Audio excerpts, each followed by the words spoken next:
हे आमचे बाळा नांदगावकर इथे त्या ह्याच्यातनं घेऊन आले, काय ते छोट्याशा कमंडलूमधनं पाणी घेऊन आले. म्हटलं हड, म्हटलं मी नाही पिणार. मी त्या सोशल मीडियावरती बघतोय, माणसं तिथे आलेल्या बाया बिया घासतायत.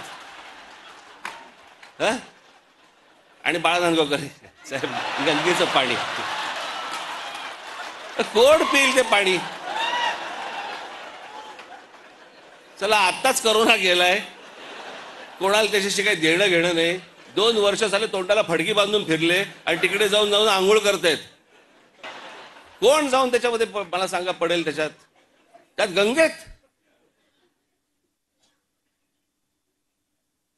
ह्यानं तिथे काहीतरी केलं ते मी इथे पितोय.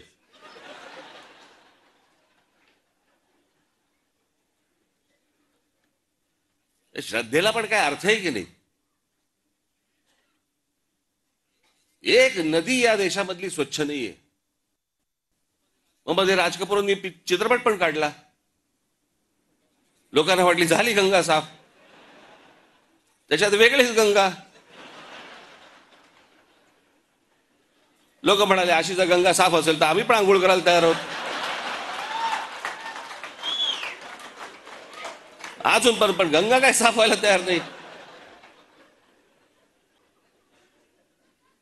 या सगळ्या श्रद्धा अंधश्रद्धेतनं बाहेर या जरा, सगळ्यातनं डोकी हलवा नीट.